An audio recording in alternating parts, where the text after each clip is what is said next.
กต่างกายยินยนศูนย์รวมจิตใจสุดเลื่อมใสในดวงกมลของศรัทธาเหล่าสา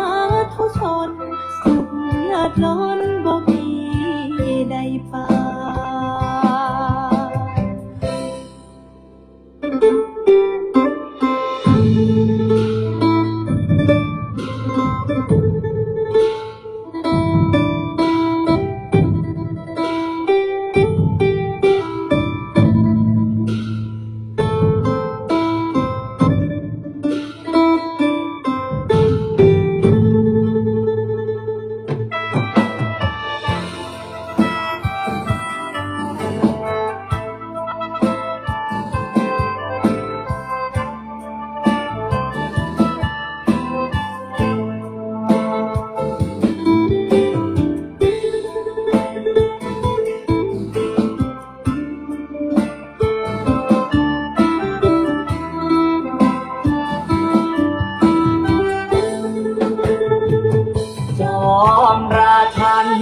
องค์มหาวชิราลงกรณ์ผู้ทรงเป็นมิ่งมาหิสรคุณบอ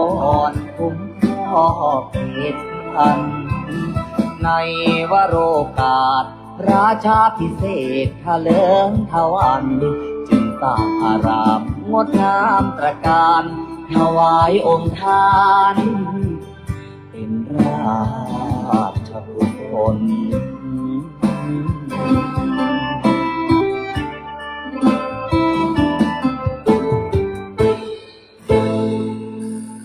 ถึงการอันมงคลของชนสังวรขอวันพาประนดน้อมก่อนกราบวิงวอนอ้อนอธิษฐานพระบารมีรุ่งเรืองสีนั้นจงบันดาลสิ่งศักดิ์สิทธิ์ทั่วถิ่นสถานโปรดช่วยประทานโลกนั้นร่มเย็น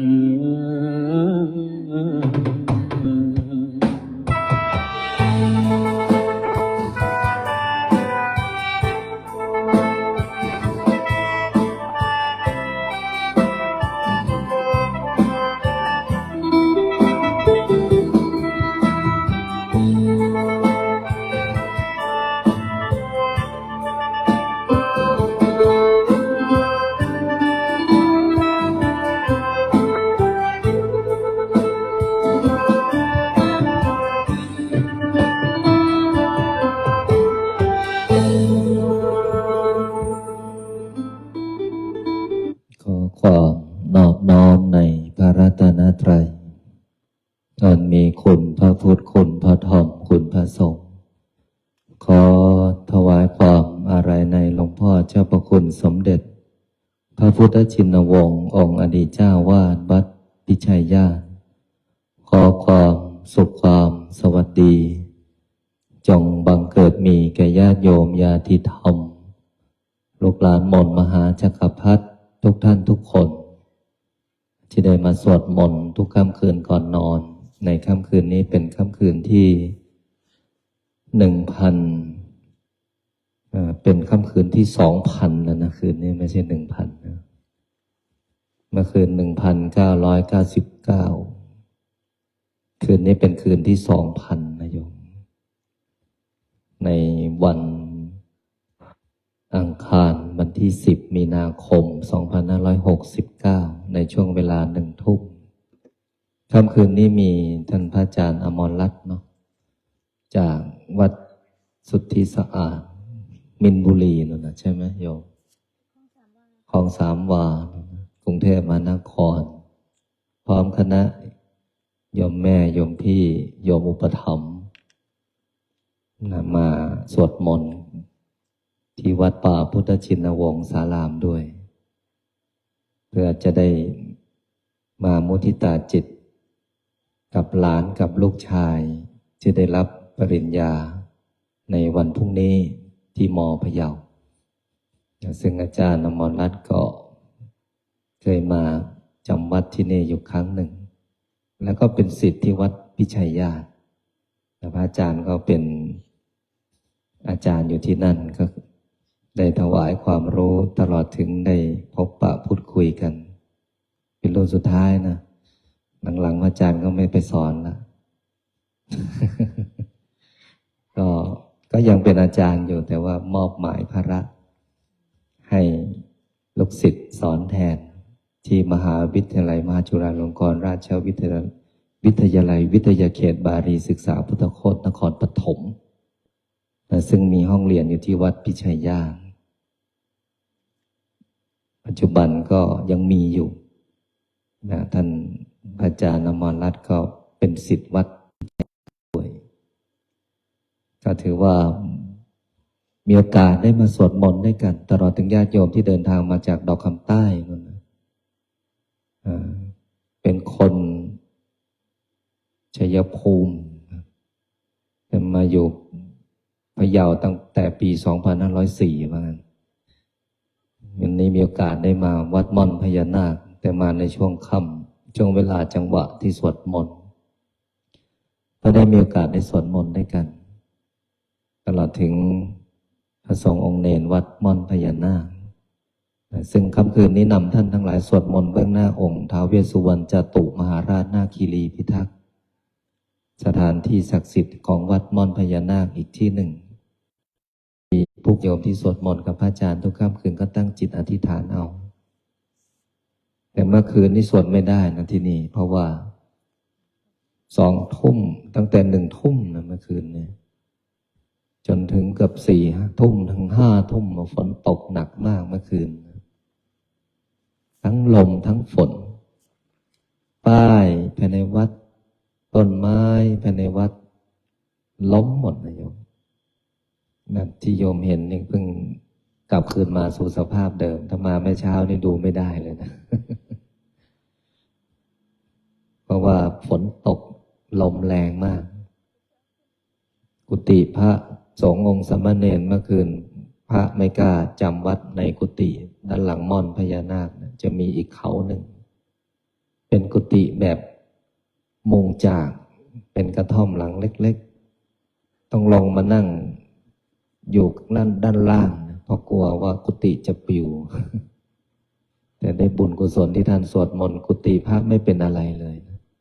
แต่ป้ายโครงเหล็กใหญ่ที่เหนียวแน่นล้มหมดแปลว่าพระเนรนี่บุญเยอะสวดมนต์พระรูปไหนเนรรูปไหนไม่สวดมนต์เนี่ยกุฏิปลิวหมดแล้วแต่พระวัดเนรวัดม่อนสวดมนต์กุฏิยังคงดี โชคดีเพราะว่ากุฏินั้นยังเป็นสภาพมุงจากอยู่ด้านหลังโน้นนะโยมแต่ที่โยมที่เดินทางมาจากคณะอาจารย์อมรรัตน์นี่จำวัดอยู่ในลำตัวพญานาคนะซึ่งเป็นห้องปฏิบัติธรรมก็เพิ่งแล้วเสร็จมีทั้งหมด111 ห้องนะให้สำหรับผู้ปฏิบัติธรรมนะใครมาปฏิบัติธรรมที่นี่ก็นอนในลำตัวพญานาคนะก็ถือว่ามีพญานาคคุ้มครองปกป้องนะก็ขอให้พวกเราท่านทั้งหลายทุกคนที่ได้มาสวดมนต์ค่ำคืนของวันนี้ได้พร้อมจิตตั้งใจสวดมนต์โดยพร้อมเพียงกันพุทธังชีวิตังเมปุญเชมิธัมมังชีวิตังเมปุญเชมิสังฆังชีวิตังเมปุญเชมิพุทธังวันทามิธัมมังวันทามิสังฆังวันทามิคุณังวันทามิมาตาปิโตคุณังวันทามิ พันไตรสิกขาคุณังวันทามินะโมตัสสะภะคะวะโตอะระหะโตสัมมาสัมพุทธัสสะนะโมตัสสะภะคะวะโตอะระหะโตสัมมาสัมพุทธัสสะนะโมวะโตอะระหะโตสัมมาสัมพุทธัสสะพุทธังสรณังคัจฉามิธัมมังสรณังคัจฉามิสังฆังสรณังคัจฉามิทุติยมปิพุทธังสรณังคัจฉามิทุติยมปิธัมมังสรณังคัจฉามิทุติยมปิสรณังคัจฉามิตติยมปิพุทธังสรณังคัจฉามิตติยมปิมังสรณังคัจฉามิตติยมปิขังสรณังคัจฉามิปานาติปาตาเวรมณีสังสมาธิยามิกาเมสุมิจฉาจาราเวรมณีสิกขาปัฏฐังสมาธิยามิโมสาวาทาเวรมณีสิกขาปัฏฐังสมาธิยามิสุราเมรยามัจจานาเวรมณีสิกขาปัฏฐังสมาธิยามิอิมานิปัญจปัฏฐานิสมาธิยามิอิมานิปัญจสิกขาปัฏฐานิสมาธิยามิอิมานิปัญจเนสมาธิยามิสีเลนะสุขติงยันติสีเลนะโภคสัมปทาสีเรนะนิพุตติงยันติตัสมาวิโสทะเยนะโมตัสสะภะคะวะโตสัมมาสัมพุทธัสสะนะโมตัสสะภะคะวะโตอะระหะโตสัมมาสัมพุทธัสสะนะโมตัสสะสัมมาสัมพุทธัสสะพุทธังอาราธนานังกะโรมิธัมมังอาราธนานังกะโรมิสังฆังอา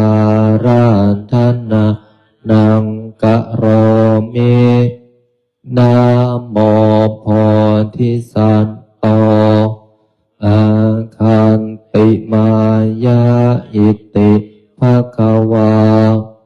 นะโมโพธิสัตว์โตอาคันติมายาอิติภะคะวานะโมโพธิสัตว์โตอาคันติมายาอิติภะคะวานะโมโพธิสัตว์โตพรหมปัญโยนะโมโพธิสัตว์โตพรหมปัญโยนะโมโพธิสัตว์โตพรหมปัญโยโยนโทโสโมหันจิตเตนะพุทธสัมมิงปาปะกะโตมายาคัมมะธัมเมกะตังโทสังสัพพะปะปังวินาสันโตโยนโทโสโมหันจิตเตนะธัมมัสสมิงปาปะกะโตมายาคัมมะธัมเมกะตังโท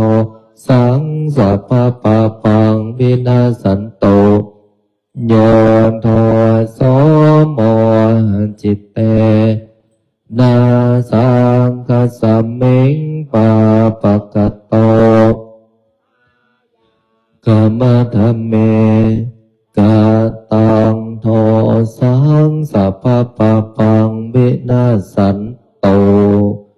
นะโมตัสสะภะคะวะโตสัมพุทธัสสะนะโมตัสสะภะคะวะโตอะระหะโตสัมมาสัมพุทธัสสะนะโมตัสสะภะคะวะโตอะระหะโตสัมมาสัมพุทธัสสะนะโมพุทธายะพระพุทธไตรรัตนญาณมณีโนภาลังสิสหัสสะสุธรรมาพุทโธธัมโมสังโฆยะถาพุทโมนาพุทธบูชาธัมมบูชาสังฆบูชาอาคิทานังวารังคันทังสิวาริจมหาเถลังอาหังวันทามิทุระโตอาหังวันทามิธาตุโยอาหังวันทามิสัพพะโตพุทธานธรรม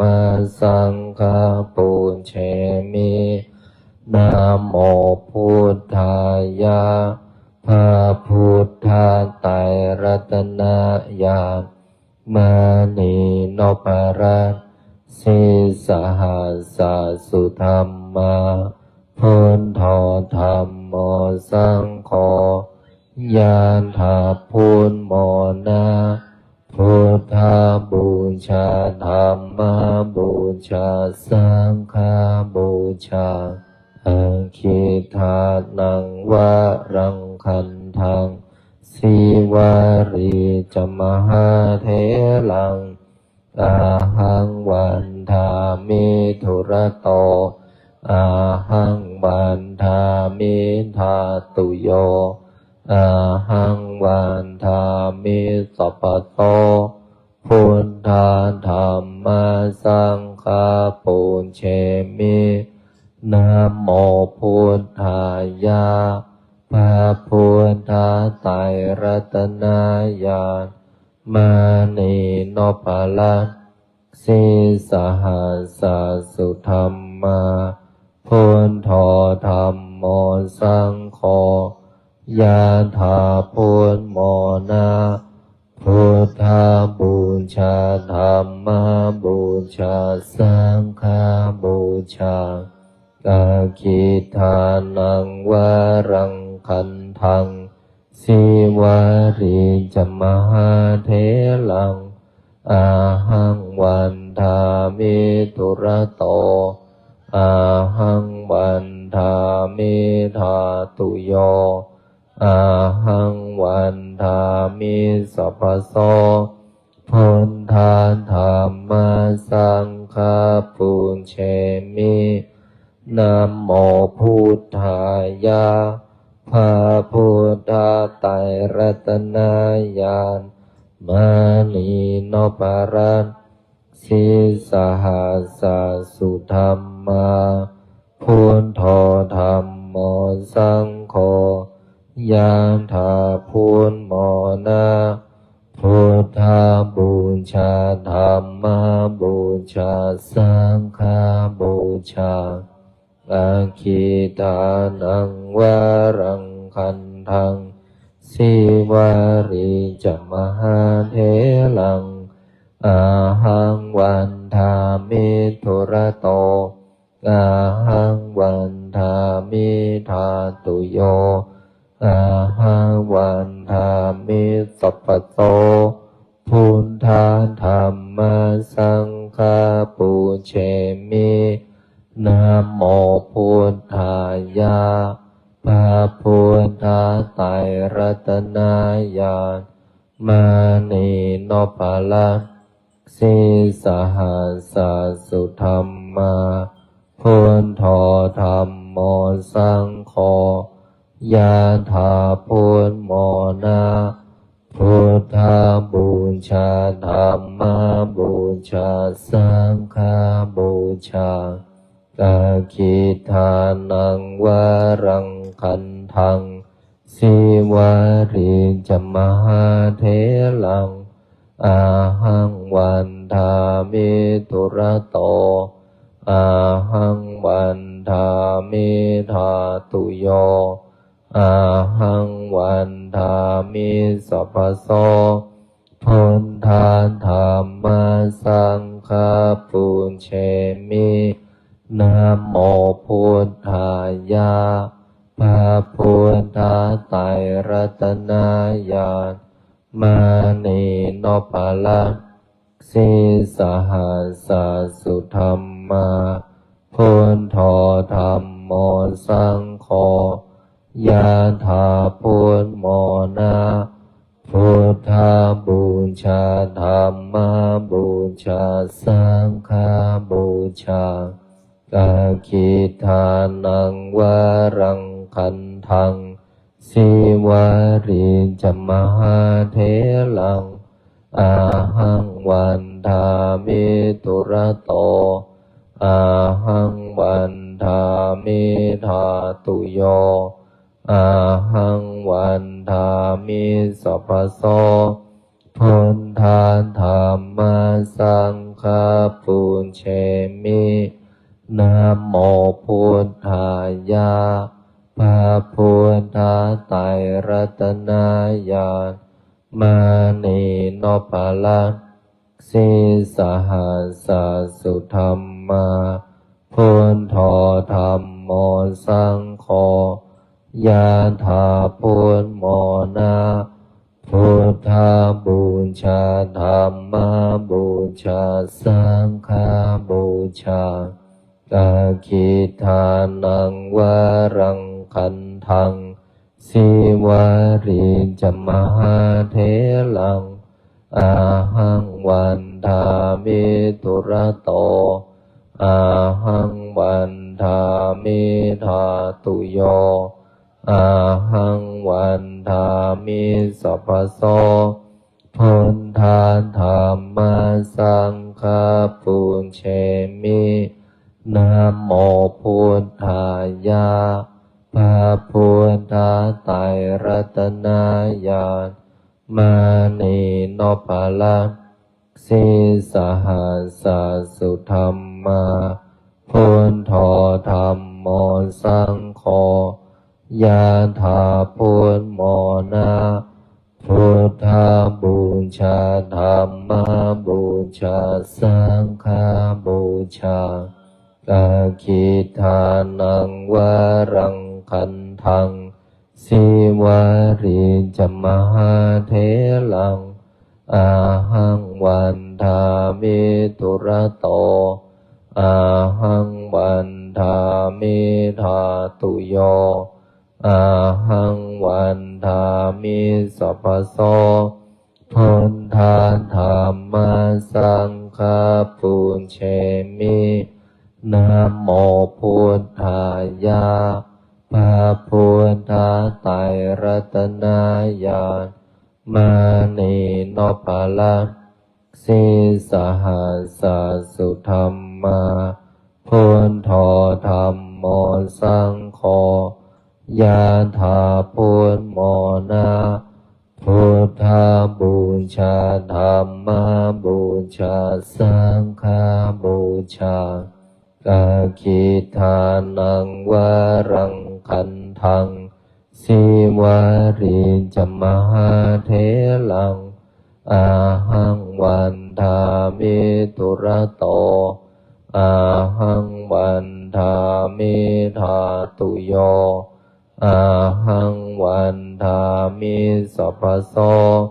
พุทธาธัมมาสังฆาปุญเชมินะโมพุทธายะพระพุทธ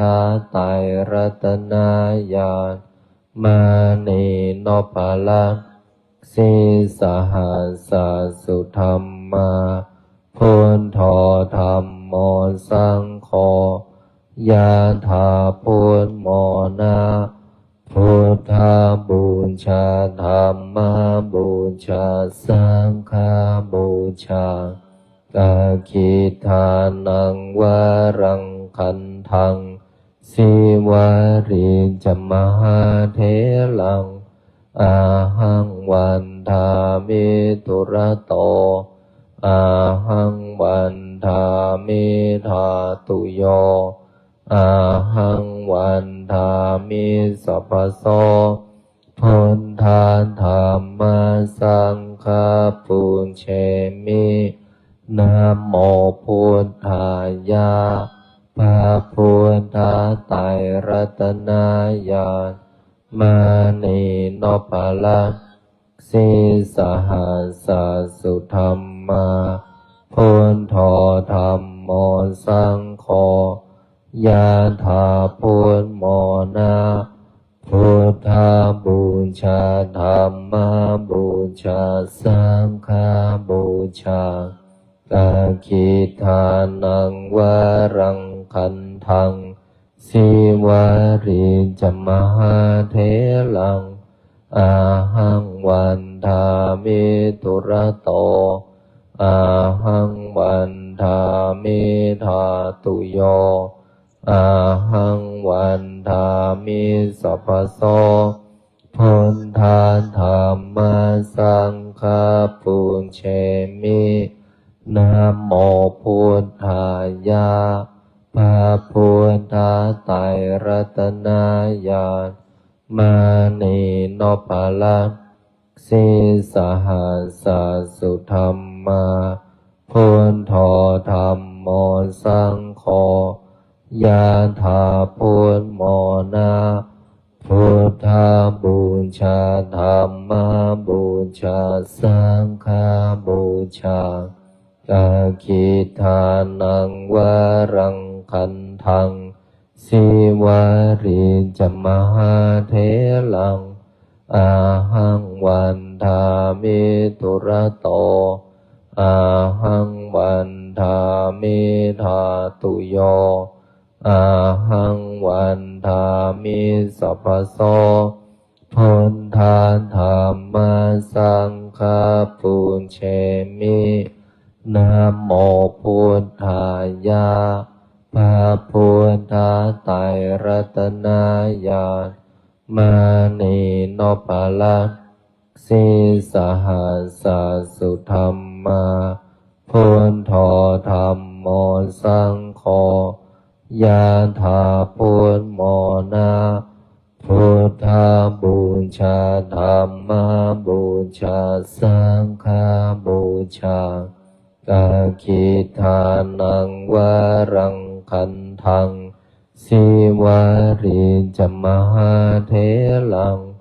อาหังวันทามิตุระโตอาหังวันทามิธาตุโย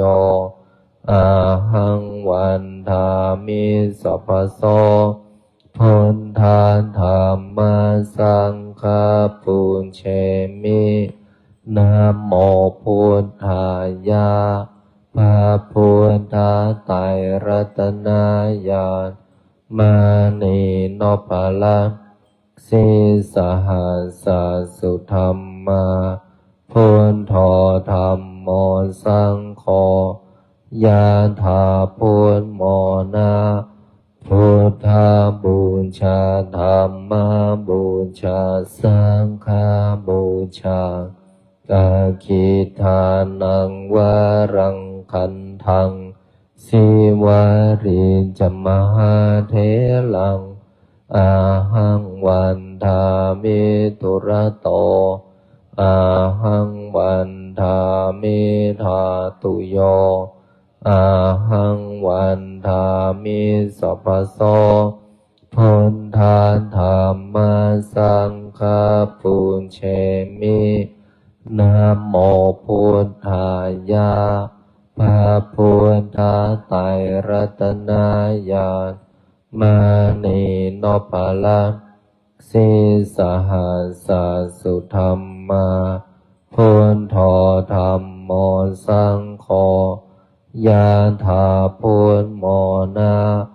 พุทธาบูชาธัมมาบูชาสังฆาบูชา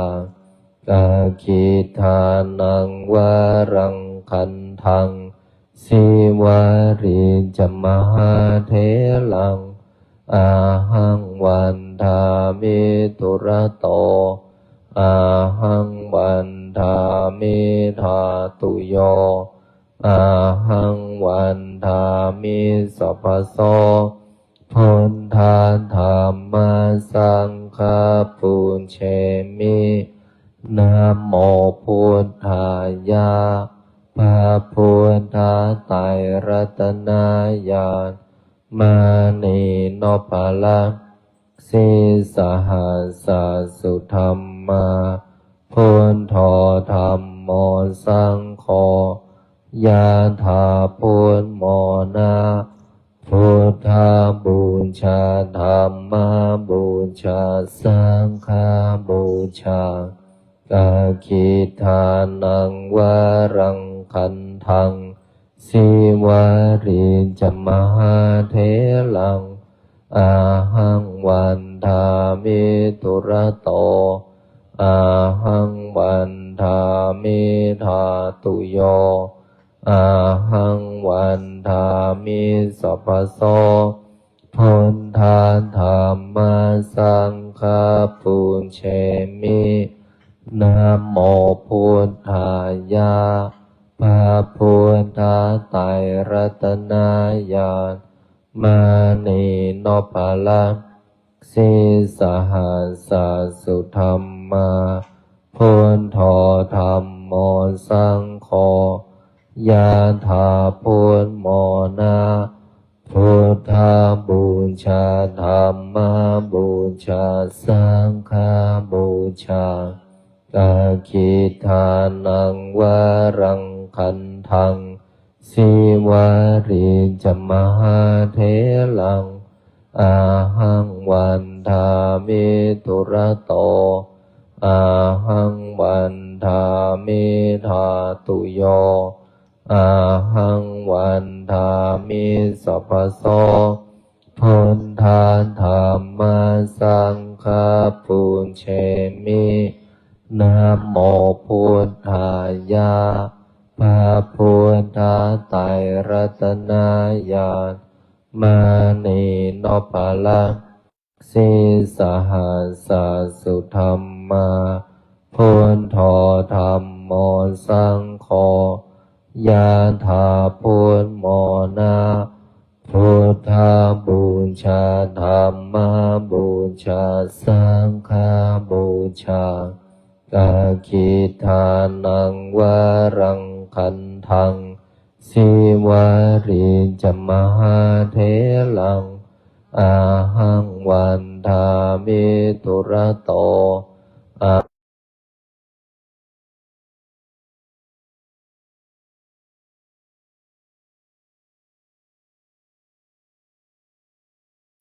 ธรรมสังฆปุญเชมินะโมพุทธายะพระพุทธไตรรัตนญาณมานีนพลังสิสหัสสุธรรมาพุทโธธรรมโมสังโฆยะถาพุทธาบูชาธรรมบูชาสังฆบูชากาคิทานังวรังคันทังสิวาริจมหาเทลังอาหังวันทามิตุระโตอาหังวันทามิธาตุโยอาหังวันทามิสัพพโสพุทธาธรรมสังฆปุญเชมินะโมพุทธายะพระพุทธไตรรัตนญาณมานีนพลังสิสหัสสุธรรมาพุทโธธรรมโมสังโฆยะถาพุทโมนะพุทธาบูชาธรรมบูชาสังฆบูชากาคิทานังวรังคันทังสิวาริจมหาเทลังอาหังวันทามิตุระโตอาหังวันทามิธาตุโยอาหังวันทามิสัพพโสพุทธาธรรมสังฆปุญเชมินะโมพุทธายะพระพุทธไตรรัตนญาณมานีนพลังสิสหัสสุธรรมาพุทโธธรรมโมสังโฆยะถาพุทโมนะพุทธาบูชาธรรมบูชาสังฆบูชาอาคิทานังวรังคันทังสิวาริจมหาเทลังอาหังวันทามิตุระโตอาหังวันทามิธาตุโยอาหังวันทามิสัพพโสพุทธาธรรมสังฆปุญเชมิ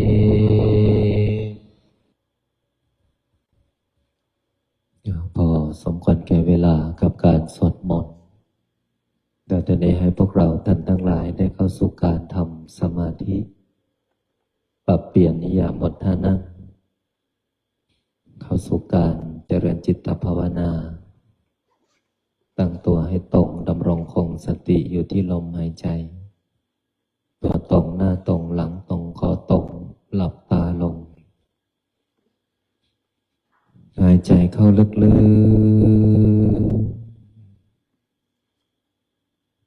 หายใจออกยาวๆหายใจเข้าลึกๆหายใจออกยาวๆมีสติอยู่ที่ลมหายใจหายใจเข้าพุทธหายใจออกโท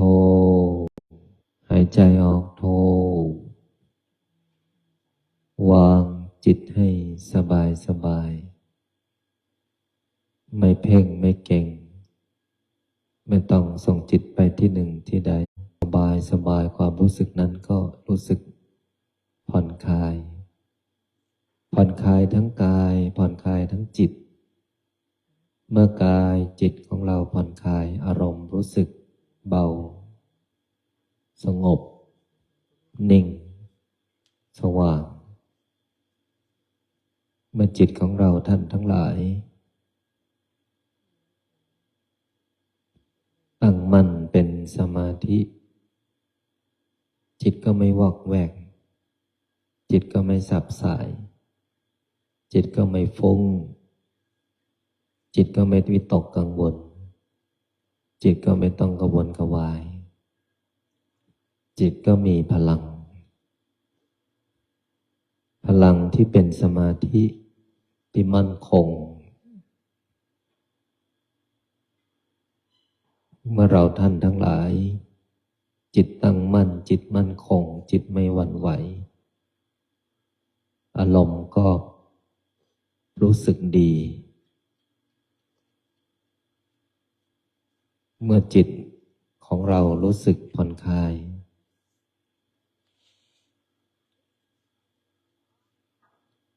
พลังงานที่เป็นคลื่น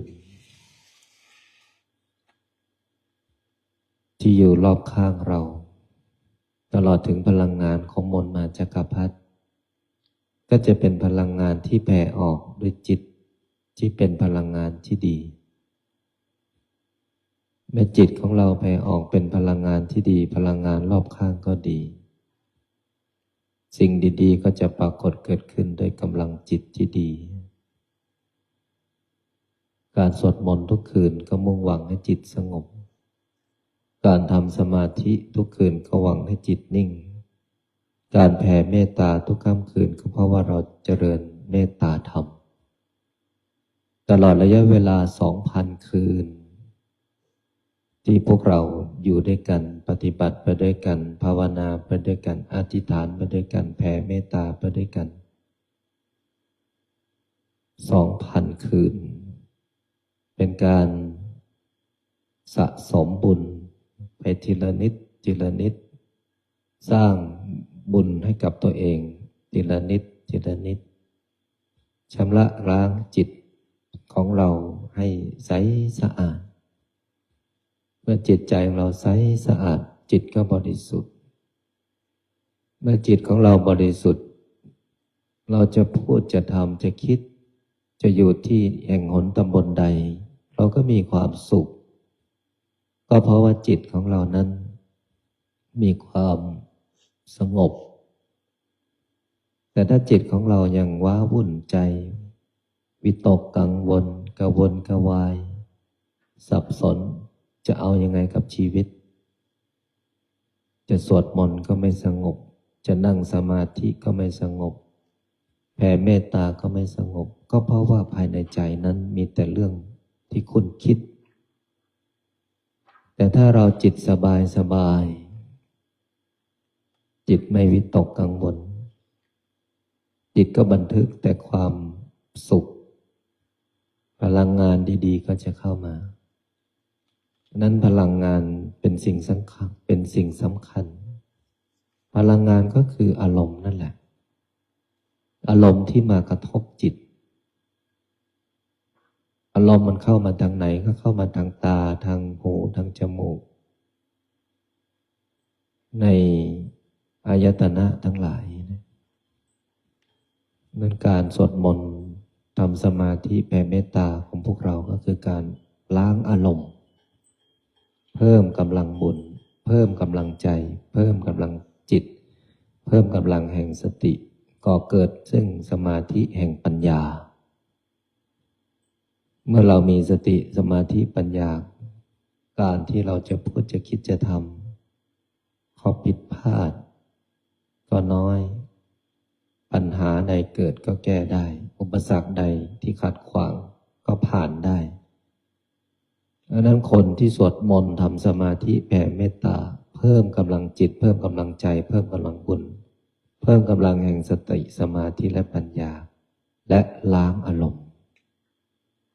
ค่ำคืนนี้ขอพวกเราท่านทั้งหลายมีพละกำลังกายพละกำลังใจและให้มีความสุขกับการสวดมนต์ในค่ำคืนของวันนี้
พอสมควรแก่เวลาให้พวกเราท่านทั้งหลายได้ถอดถอนกายออกจากสมาธิตั้งใจแผ่เมตตากดน้ำบทพลิกชีวิตตั้งนะโมพร้อมกัน3 จบนะโมตัสสะภะคะวะโตอะระหะโตสัมมาสัมพุทธัสสะนะโมตัสสะภะคะวะโตอะระหะโตสัมมาสัมพุทธัสสะนะโมตัสสะภะคะวะโตอะระหะโตพุทธังสรณังคัจฉามิพระพุทธเจ้า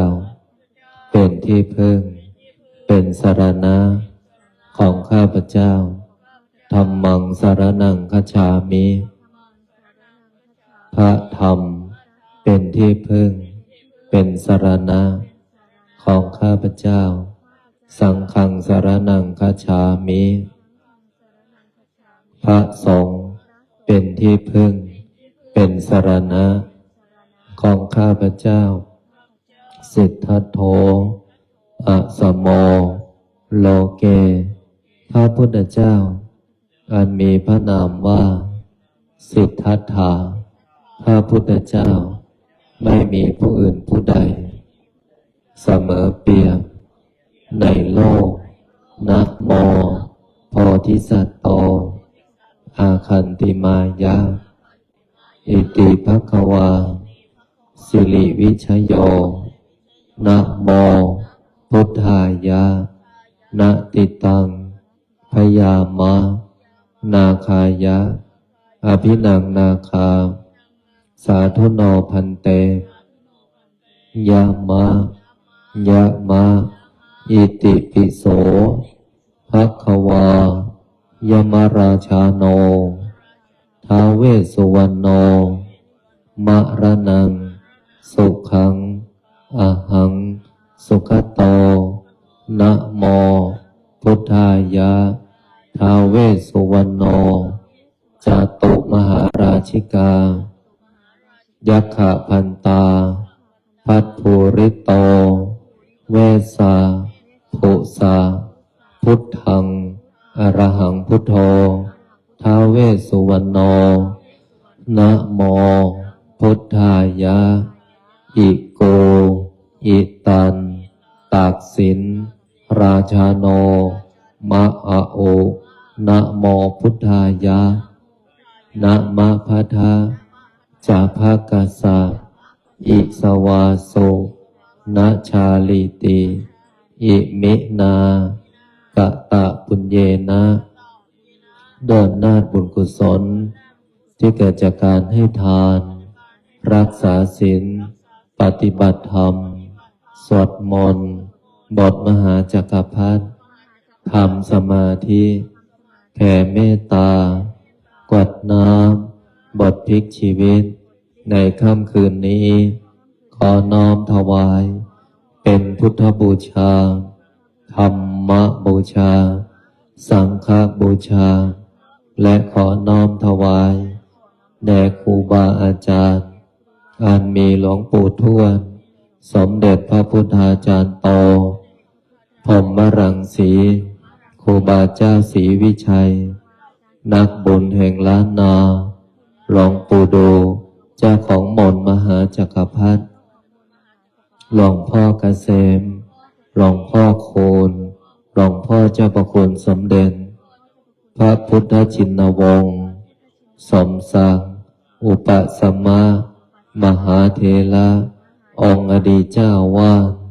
วัดพิชัยญาติทุกโรมและหลวงตามาเป็นที่สุดและขออุทิศน้อมถวายเป็นพระราชกุศลแด่ดวงทิพวิญญาณของอดีตบุรพมหากษัตริย์ไทยทุกพระองค์ทุกสมัยและขอน้อมถวายเป็นพระราชกุศลแด่พระบาทสมเด็จพระวชิรเกล้าเจ้าอยู่หัวพระบรมวงศานุวงศ์ทุกพระองค์และขออุทิศน้อมถวายเป็นพระราชกุศลแด่ดวงทิพวิญญาณของสมเด็จพระนางเจ้าสิริกิติ์พระบรมราชินีนาถพระบรมราชชนนีพันปีหลวงและขออุทิศแด่ดวงวิญญาณของสมเด็จเจ้าพระยาบรมมหาพิชัยญาติทัดบุญนาคผู้สร้างวัดพิชัยญาติขอส่วนผลบุญนี้จงสำเร็จแก่บิดามารดาอันมีชื่อว่าขอให้บิดามารดาของข้าพเจ้าจงมีแต่ความสุขขอส่วนผลบุญนี้จงสำเร็จแก่ครูอุปัชฌาย์อาจารย์ญาติพี่น้องทั้งหลายเจ้ากรรมนายเวรทั้งหลายเจ้าที่เจ้าทางเจ้าที่ที่บ้านเจ้าที่ที่ทำงานเจ้าที่ที่วัดพิชัยญาติเจ้าที่ที่วัดป่าพุทธชินวงศารามเทวดาประจำกายของข้าพเจ้าเทวดา16 ชั้นฟ้า15 ชั้นดิน14 ใต้บาดาลเปรตทั้งหลายสรรพสัตว์ทั้งหลายมากมายไม่มีประมาณทั้ง31 ภูมิพระแม่ธรณีพระแม่คงคาแม่พระเพิงแม่พระพายแม่พระโพธิ์ศพท้าวจตุโลกบาลทั้ง4ท้าววิรูปังท้าววิรุณ6ท้าวทัตตรสท้าวเวสสุวรรณผู้เป็นใหญ่ในทิศทั้ง4พระสยามเทวาธิราชเจ้าเหล่าพญาครุฑทั้งหลายเหล่าพญานาคทั้งหลายทั้ง4 ตระกูลนาคาธิบดีทั้ง9 พระองค์สัตตนาคราชพญามุจรินวิรูปักโขนาคาธิบดีองค์ย่านพเกศนาคินีการนาคราชวาสุกีนาคราช พระแม่โสมาศรีวิกา นาคเทวีพญาธุมสิกขี นาคราชพญานาคกวานพะเยาพญาศรีสุวรรณนาคราชเราพญานาคทั้งหลาย ที่อาศัยอยู่ในน้ำที่อาศัยอยู่บนบกที่อาศัยอยู่บนเขาที่อาศัยอยู่ในถ้ำที่อาศัยอยู่ในอากาศขอท่านทั้งหลายจงมีส่วนในบุญขอส่วนผลบุญนี้จงสำเร็จแก่องค์พญางูเผือกณสถานที่แห่งนี้บุญใดกุศลใดที่สำเร็จแล้วขอให้เป็นบุญต่อบุญเป็นทรัพย์ต่อทรัพย์เป็นสมบัติต่อสมบัติเป็นบารมีต่อบารมีเป็นอำนาจต่ออำนาจเป็นยศต่อยศให้ข้าพเจ้าทั้งหลายได้มีมหาสมบัติเอาไว้ทำทานไม่รู้จักสิ้นไม่รู้จักหมดตั้งแต่แรกเกิดจนสิ้นอายุไขหากแม้นว่าสิ้นอายุไขไปแล้วขอให้ได้ไปเกิดบนภพภูมิที่ดีบนโลกสวรรค์หากแม้นว่าจะกลับมาเกิดขอให้ได้เกิดพบพระพุทธศาสนาในยุคของพระศรีอริยเมตไตรขอให้ได้เกิดในตระกูลสัมมาทิฏฐิเป็นตระกูลเศรษฐีขอให้ได้ที่สุดแห่งรูปสมบัติทรัพย์สมบัติคุณสมบัติสวรรค์สมบัตินิพพานสมบัติจงบังเกิดมีแก่ข้าพเจ้าอันมีชื่อว่าขอให้ดวงจิตของข้าพเจ้าจงเป็นดวงจิตที่ผ่องใสปราศจากความทุกข์ความโลภความโกรธความหลงความชั่วแม้เล็กน้อยอย่าได้พูดอย่าได้คิดอย่าได้ทำให้ได้ทำแต่คุณงามความดีตามหมดสิ้นอายุไขจะเดินทางไปทิศหนตำบลใดในทิศทั้งสี่จงมีแต่คนรักจงมีแต่คนเมตตาจงมีแต่คนอุปถัมภ์คนดีจงเข้ามาคนไม่ดีจงออกไปสิ่งดีๆจงเข้ามาสิ่งไม่ดีอย่าเข้ามาใกล้ขอให้ข้าพเจ้าจงเป็นผู้เจริญทั้งทางโลกและทางธรรมเจริญด้วยอายุวันนะสุขะภระสติสมาธิและปัญญาจงบังเกิดมีแก่ข้าพเจ้าอันมีชื่อว่าบุญใดกุศลใดที่สำเร็จแล้วจงส่งผลให้ข้าพเจ้าจะกระทำการงานสิ่งใดในพื้นปฐพีนี้ไม่ว่าบนบกในน้ำในอากาศขอการงานสิ่งนั้นจงพันสำเร็จคำว่าไม่ได้คำว่าไม่มีคำว่าขัดข้องอุปสรรคใดๆปัญหาใดๆต่อการดำเนินชีวิตการงานการเงินบริวารสุขภาพโรคร้ายโรคเวรโรคกรรมที่รักษาไม่หายจงมารายหายสูญจากตัวของข้าพเจ้าอันมีชื่อว่าขอให้คำอธิษฐานจิตแผ่เมตตากวดน้ำบทพลิกชีวิตในค่ำคืนนี้จงมีฤทธิ์มีเดชมีอานุภาพทันตาเห็นและจงเป็นอธิฐานบารมีติดตัวตามข้าพเจ้าไปทุกภพทุกชาติตามกระทั่ง เข้าสู่พันนิพพาน นิพพานะปัจจโยโหโตตั้งใจกดน้ำในบทอิมินาเป็นภาษาบาลีพร้อมกันนะเยเมนาบุญญากรรมเมนาโอปัจจายาโคโนตาราอาจาริโยปการาจัปจายาตากาสุริโยจันทิมาราชาคุณาวันตานาลาปิจัปจาอินทาจาโลกปาลาจาเทวตายโมสัจจมัจจตาเวริกาปิจาสัมเปสัตตาบุญญาณิปกาตานิเมสุขังจติวิทังเทนโตทาโวมาตังอิมินาบุญญากรรมเมนะอิมินาอุทิเสนาจาเกพระเพเจวาตานุปาทานาเจทานาเยสันตาเนนิพพานะโตมามานะสันโตสัพพทาเยวายะตาชาโต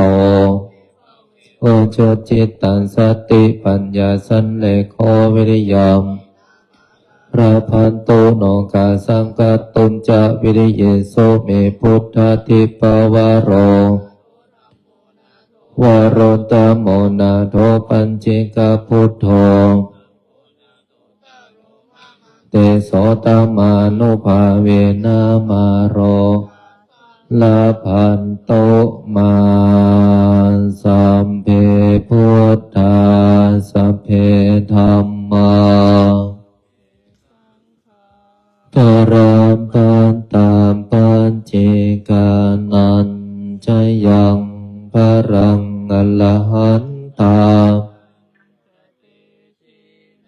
รังกังปันธามิสัมปะโสสัมเพพุทธาสัมเพธัมมาสัมเพสังฆัลลัปปัตตามปัญเจกานันอรหันตานันจันเตเจนารังพันธามิสัมภะโสสัพเพพุทธาสัมเพสังฆาภัลลัปปัตตามปัญเจจยังพรังอรหันตานันกัมปันธามิสัพพะโสพุทธังอธิฐามิธัมมังอธิฐามิสังฆังอธิฐามิ